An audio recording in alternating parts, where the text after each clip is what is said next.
Welcome to one TV special analysis. నేను మీ RK. ఒక యూట్యూబర్గా social media ప్లాట్ఫామ్లోకి అడుగుపెట్టి ప్రపంచ యాత్రికుడు అంటూ వెలుగులోకి వచ్చినటువంటి అన్వేష్ గురించి మనందరికీ తెలిసే ఉంటుంది. ఇతను సాధారణంగా ప్రపంచ దేశాల్లో ఉన్నటువంటి వింతలు కానీ, అక్కడి ప్రజల యొక్క జీవన శైలి ఎలా ఉంటుంది, వాళ్ళ యొక్క ఆహారపు అలవాట్లు, వీటన్నిటి గురించి చాలా వీడియోలు చేశాడు. ఎందుకంటే అవి మన కళ్ళకు కట్టినట్లు చూపించేవాడు కాబట్టి అందరూ బాగా ఆదరించారు. సరే, అవి చేస్తూనే మధ్యలో కొన్ని సమాజానికి ఉపయోగపడే వీడియోలు కూడా కొంచెం అవేర్నెస్ కల్పించే విధంగా కూడా చేసేవాడు. అయితే ఒకటి, బెట్టింగ్ యాప్స్కి మాత్రం చాలా దూరంగా ఉండేవాడు.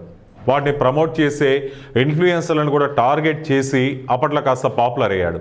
ఎంతవరకు ఓకే, అతన్ని మనం అప్రిషియేషన్ కూడా చేయొచ్చు. సరే, అంతవరకు బాగానే ఉంది. కానీ ప్రజలు మనం చేసేవన్నీ చూస్తూనే ఉంటారు, చెప్పేవన్నీ వింటూనే ఉంటారు. ఇష్టారీతిన మన సంస్కృతి సాంప్రదాయాలను కానీ, మనం పూజించే దేవతలపైన కానీ ఇష్టం వచ్చినట్టు మాట్లాడితే సహిస్తారా? అంటే మనకేదో మిలియన్స్ కొద్ది ఫాలోవర్స్ ఉన్నారని, సబ్స్క్రైబర్లు ఉన్నారని మనం ఏ చెప్పినా కానీ దానికి వాళ్ళు ఓకే మంచిగా చెప్పాడు అనుకోవడం, అలాగే లైకులు కామెంట్లు పెడతారనుకోవడం, అది అవివేకం. అస్సలు సహించరు. దేశ సరిహద్దుల అవతల ఉండి కూడా ఏ దేశాన్ని ఉద్ధరించేశారనే భ్రమల్లో ఉన్నాడు ఆయన. ఆ భ్రమలోనే కొన్ని వివాదాస్పద వ్యాఖ్యలు చేశాడు. లేదా ఎట్లా పడితే అలా మాట్లాడితే ఊరుకోరుగా. మీ పాపులారిటీ, పేరు, హోదా మొత్తం అణగదొక్కి మరీ మూలన కూర్చోబెడతారు. ప్రస్తుతం ఈ అన్వేష్ విషయంలో జరుగుతుంది కూడా అదే. మూలన కూర్చోబెట్టే రోజులు దగ్గర పడ్డాయి.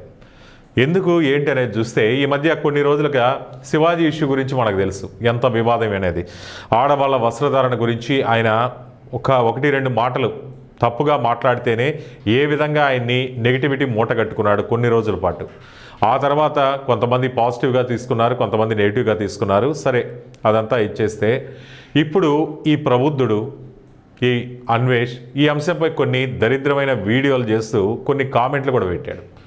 మహిళల వస్త్రాలంకరణపై అతడు వీడియో చేయటం, అంతేకాదు ప్రముఖ అవధాని గరికపాటిపై, యాక్టర్ శివాజీపై నోరు పారేసుకున్నారు. అది నోటితో కూడా చెప్పలేమన్నమాట. అటువంటి వల్గారిటీ లాంగ్వేజ్ అనేది యూజ్ చేశాడు. అక్కడ తాగలేదు.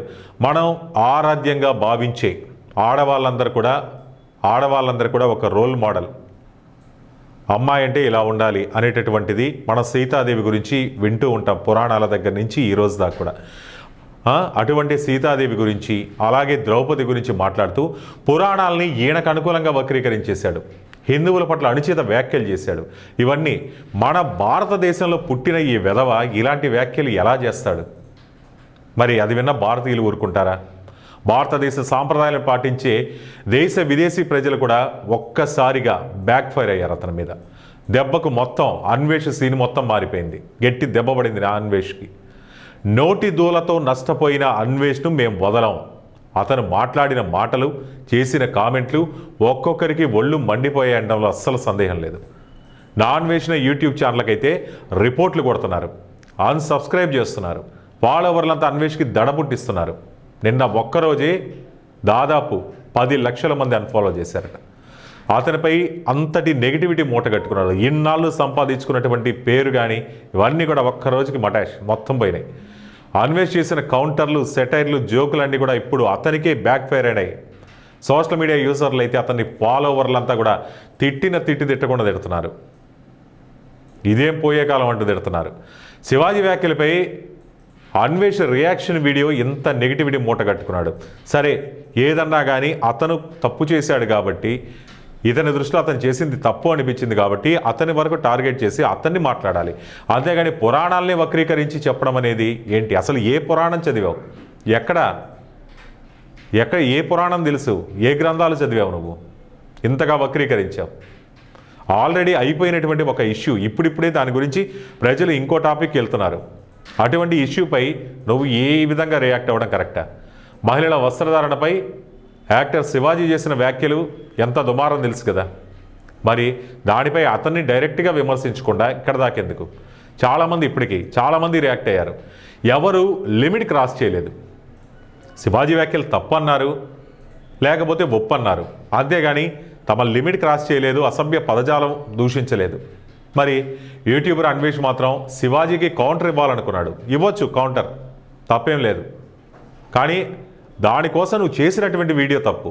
అందులో హిందూ దేవతల గురించి ప్రస్తావన తీసుకొచ్చావు, కాంట్రవర్సీ చేశావు. మరి అన్వేష్ ఏమన్నాడు?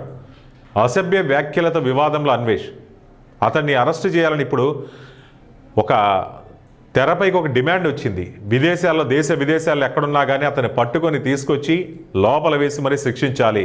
హిందూ దేవతల్ని వక్రీకరిస్తాడా? నోరు అదుపు లేదా అంటున్నాడు. పైగా అన్వేష్ శాపాలు పెడుతున్నాడు. మన దేశంలో ఈయన చేసినటువంటి వ్యాఖ్యలు ఏవైతే ఉన్నాయో ఆయన్ని టార్గెట్ చేస్తే నాశనం అయిపోతారని వ్యాఖ్యలు చేస్తున్నారు. మరి నువ్వు చేసినటువంటి హిందూ దేవతల మీద నువ్వన్నదానికి నీకెంత శాపం తగలాలి? మన హిందూ ధర్మం గురించి తెలుసా? అత్యంత పవిత్రంగా గౌరవించే పాత్రల్ని కించపరిచేలా ఏ విధంగా మాట్లాడాం? కోట్లాది హిందువుల మనోభావాలతో ముడిపడినట్టు సెన్సిటివ్ ఇష్యూ ఇది. నీకు పురాణాల గురించి ఏం తెలుసంటూ మండిపడుతున్నారు. నోరు జారితే క్షమాపణ, బలుపు, ఆ రెండు కూడా గుర్తుపెట్టుకోవాలి. ఆ రెండు జారిందంటే నీ పతనం తప్పదంటున్నారు. ఎంత సభ్యత కలిగిన వారైనా ఏదో ఒక సమయంలో నోరు జారుతారు, తర్వాత తమ తప్పు తెలుసుకుంటారు, క్షమాపణ కోరుతారు. కానీ అన్వేష్ అలాంటి వాడు కాదు. వీడికి ఎటువంటి వాడంటే నోటికి అదుపు ఉండదు. ఏం మాట్లాడతాడో ఏం చెప్తాడో అర్థం కాని పరిస్థితి. దానికి ఒక ఎగ్జాంపుల్ వీడియో తీశాడు. ఎంత నీచమైన వీడియో అది.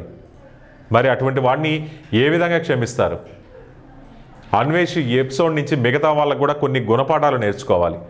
లైకులు వస్తున్నాయి, లేకపోతే కామెంట్లు పెడుతున్నారు, సబ్స్క్రైబర్లు పెరుగుతున్నారు అనేటటువంటి ఒక రకమైనటువంటి సోషల్ మీడియా మత్తులో పడి ఏది పడితే అది మాట్లాడితే మొత్తం ఇప్పుడు సోషల్ మీడియా అనేది ప్రతి ఒక్కరూ నిత్య జీవితంలో ఒక భాగం అయిపోయింది. అటువంటి సోషల్ మీడియాలో మనం మాట్లాడి మనం రాసే రాతల వల్ల మిగతా జనం మనల్ని ఫాలో అవుతుంటారు కదా. మనల్ని ఫాలో అయ్యే వాళ్ళకంటే మనకు ఒక రెస్పెక్ట్ ఉండాలి. వాళ్ళ మనోభావాలు దెబ్బతీయకూడదు. కొన్ని సున్నితమైన అంశాలు ఉంటాయి. అవి మాట్లాడేటప్పుడు ఇంకొస్తం ఒళ్ళు దగ్గర పెట్టుకొని మాట్లాడాలి.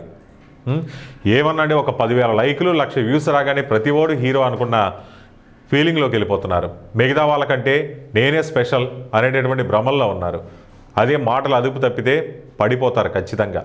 సోషల్ మీడియాలోంచే కాదు, చాలా పరిణామాలు కూడా ఎదుర్కోవాల్సి ఉంటుంది.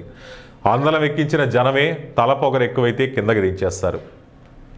కొన్ని గంటల్లోనే లక్షల మంది ఫాలోవర్లు అన్ఫాలో అయిపోయారు అన్వేష్కి. అంటే అతను ఎంత దిగజారి మాట్లాడాడు అనేటటువంటిది అర్థం చేసుకోవాలి. అందుకే నెటిజన్ల నుంచి కూడా ఇంత వ్యతిరేకత. ఇప్పటికే అన్వేష్పై సోషల్ మీడియాలో ఒక తుఫానే మొదలైంది అనుకోవచ్చు. కానీ ఇప్పుడు క్షమాపణ చెప్పారు. నెటిజన్ల ఆగ్రహంతో దిగొచ్చాడు. నెటిజన్లు అన్ఫాలో చేశారు, ఛానల్కి రిపోర్ట్లు కొట్టారు. దీంతో అన్వేష్ గత్యంతరం లేని పరిస్థితిలో దిగొచ్చి అంతా అయిపోయిన తర్వాత నాది తప్పు అయిపోయింది, శివాజీ గారికి క్షమాపణలు చెప్తున్నాను అంటూ ఒక రకంగా తనను తాను సమర్థించుకునే ప్రయత్నం చేసినా కానీ, గరికపాటికి కానీ శివాజీకి కానీ క్షమాపణలు చెప్పినా కానీ హిందువుల మనోభావాలు దెబ్బతీశాడు. కాబట్టి అతన్ని క్షమించేటటువంటి తత్వంలో అయితే ప్రజలైతే లేరు. కొత్త సంవత్సరాలు తనను టార్గెట్ చేసే వాళ్ళందరికీ అష్టదరిద్రాలు చుట్టుకుంటాయంటూ ఒక రకమైన శాపాలు పెడుతున్నాడు. ఇప్పటికే నీకు అంటుకుంది అష్టదరిద్రాలన్నీ. ఆ దరిద్రాలు ప్రజలకు కాదు, నీకే. ఇంకా పెరిగేవే కానీ తగ్గేది అది కాదు. క్రేజ్ పెరిగింది, వినయం తగ్గింది నీకు. కాబట్టి ఇప్పటికైనా కానీ జాగ్రత్తగా ఉండి మాట్లాడేటప్పుడు, వీడియోలు చేసేటప్పుడు జాగ్రత్తగా ఉంటే పర్వాలేదు. లేదంటే ఇప్పుడు లక్షల్లో ఫాలోవర్స్ అయ్యారు, రేపు జీరోకి వచ్చినా కానీ ఆశ్చర్యపోవాల్సిన పని లేదు. కాబట్టి ఎవరైనా కానీ సోషల్ మీడియాలో వీడియోలు చేసేటప్పుడు ఒళ్ళు మాటలు దగ్గర పెట్టుకొని కరెక్ట్గా మాట్లాడితే ప్రజలు ఆదరిస్తారు, లేదంటే అధపాతాళానికి పడిపోతారు. సో ఈ అంశంపై మీ అభిప్రాయాలు కామెంట్ రూపంలో తెలియజేయండి. చూస్తూనే ఉండండి 1TV స్పెషల్ అనాలిసిస్.